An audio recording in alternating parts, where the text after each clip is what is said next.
these bombings. Oh, so I've done the bombing? Yeah, you have. So I've done the bombing? Yeah. Yeah. People like you. What have people like me done?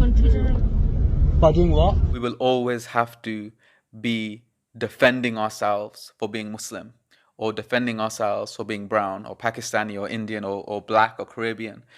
Well, you know, if your name is Matthew, you are more likely to get hired for a job than if your name is Muhammad. You know, जी बिल्कुल हमारे साथ अली इमदाद साहब मौजूद हैं. He was one of the contestants of British Bake Off, जो कि खाने पकाने का एक प्रोग्राम था, और ये बर्मिंघम से बिलोंग करते हैं और running his own business from past few years Birmingham के अंदर. और वो अपने काम से घर की तरफ जा रहे थे, और ये इवेंट है वो विटनेस किया है, नस्ली तासुब किया गया है. आइए उनसे जानते हैं कि ये क्या मामला हुआ है सारा. It was yesterday evening. What actually happened? so I was just going home on the bus, and I had my music on. I was looking out the window, and then there was a lady next to me. I could hear her mumbling something, so I took my headphones out, and then she said something like, "There are so many Asians here," and that's when I got my camera out and started recording. And that's when I said to her, like, you know, what's your problem? And then she just started saying that, you know, I lived here for 50 years and there weren't any Asians, and now they're everywhere. And I was like, well, so? I mean, so what? They're everywhere. And then she's like, well, what have you done for the country? I was like, what have you done for the country? You know, you can't, I'm not here to prove what I've done in the country to you. Who are you? You're a stranger. And then she started saying stuff like, you know, you're a bomber. And then I told her to just get off the bus, because, you know, what am I going to do? I'm not going to hit her, am I? But I was getting angry because, you know, no one was saying anything. And, you know, I'm just trying to get home. And she's calling me a bomber, referring to me as a terrorist. And then there's another white man behind us. He jumps to her defense. He's like, don't speak to her like that. And I was like, she just called me a terrorist, and you're telling me not to speak to her like that. You know, why aren't you jumping to my defense? And then she was like, you know, my parents were born here. Were your parents born here? I was like, it shouldn't matter. You know, as long as I'm British, that's all that matters. And then she got off the bus, and then a few minutes later, the bus driver stops the bus, and he comes to me and he said, I want you to get off the bus. And I was like, why? He was like, you're shouting. I was like, I'm shouting because I'm being racially attacked. And he's like, well, if you don't like it, get off the bus and call the police. And then obviously I'm like, you know, what's going on? Because I'm the victim, but he was treating me like I was the criminal. And it's just really annoying, because it's that same thing that, you know, white people can get away with doing whatever, saying whatever. But as soon as an Asian lad speaks up, oh, he's being violent, oh, he's being aggressive. And, you know, you just think in this day and age that wouldn't happen, but it still does. And the fact that everyone was so silent. I mean, a couple of people spoke up after, but whilst it was happening, everyone was just sitting there. I just felt like, I couldn't put into words. I just felt like, where am I? Am I living in 1960s? So, हाल ही में, I mean, recently, a lot of events, I mean, these type of events happened across the country. What do you think कि इसके पीछे क्या mindset है, और ये चीज़ें क्यों हो रही हैं? I think to some extent it's always been there. You know, from the moment people of color came into this country, they've been victims of abuse. So I think that's always been there. But as we've progressed, you know, from the 40s and 50s and 60s, you know, our position changed. We were earning more. We were part of the society more. And so a lot of that racism quietened down. I wouldn't say it disappeared. It just was swept under the rug. But now, because all over the world, there's a surge in sort of right-wing populism. You know, we have Trump. We have, you know, obviously we have Boris Johnson as well.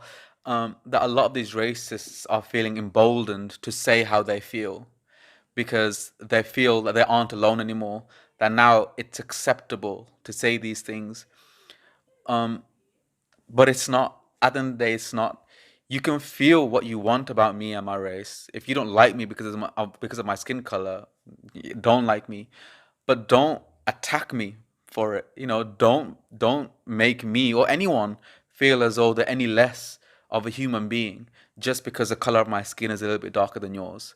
And I think that's what's kind of happening right now, because there's been such a surge of right-wing political movements, a lot of these racists all over the world are beginning to sort of come out their shell ये now. जो चीज़ हुई है तो आपने did you report to police police से बात हुई आपकी what you think what was the response They were very nice. They called me and they said, this shouldn't have happened. They said they're going to take the cameras from the bus to try and identify her. They asked me if they do find her, would they want me to take her to court? I think I don't, because it's difficult, because I don't think you can always solve the situation by just locking people up. I think the aim should be to change people's minds, because not all racists are actually racists. They're just ignorant, or they've been brainwashed by the media or by what they see or hear around them. I'd much prefer that she gets a warning, maybe some community service. So, she can see that we're just as British as her, we work just as hard as her. I think that's a much better way of dealing with it than just sort of cancelling her or sending her to prison or just harassing her. I just don't think that works. So do you think mainstream media is playing any role for changing the mindset and brainwashing people? Do you think do they play the part? 100%, 100%. I think there's always some level of racism within the population. But what a lot of the media, particularly the right-wing media, is they'll pick up on that and sort of bring it out into the public. So if there's a case of an Asian grooming gang, that will be on the newspapers for days, for weeks. And whilst it's true that it's something that our community needs to focus on, the media will neglect how common pedophilia is in the white community. And it's just this repetition of highlighting that if someone commits a crime, it will be, Muhammad Ali, Muslim, does this, or, it's always an emphasis on our faith or our color. But when a white person does it, it was an odd event, or he was mentally ill. There's always an excuse or an attempt to find the reasoning behind why a white person can do something compared to when a person of color does it. Because for the media, it's ingrained in us. We are just violent, aggressive cannibals. But for white people, surely they can't be as horrible to be a pedophile, or surely they can't be such a criminal to murder people. Let's try and see why they did it. And I think that disparity in how we're treated feeds into the sort of growing racism in the country. Because, no one will ask a white person, what is your community doing to stop pedophilia? Nobody ever says that to them. 70% of terrorism cases in America last year were by white people, right-wing nationalists. Nobody ever says to white people, well, so what are you doing to deal with this problem? But for us, it's always, it doesn't matter. We don't have to do anything. We just have to keep doing what we're doing, which is working hard, earning money, having a family. I think where the problem lies is the actual institutions themselves. Time and time again, the education institution, the institution of the police have been called out for the institutional racism. When big corporations won't hire us because our names are Mohammed and Sana. When the governments will keep perpetuating laws that are continually biased against Muslims or people of color. It has nothing to do with us anymore.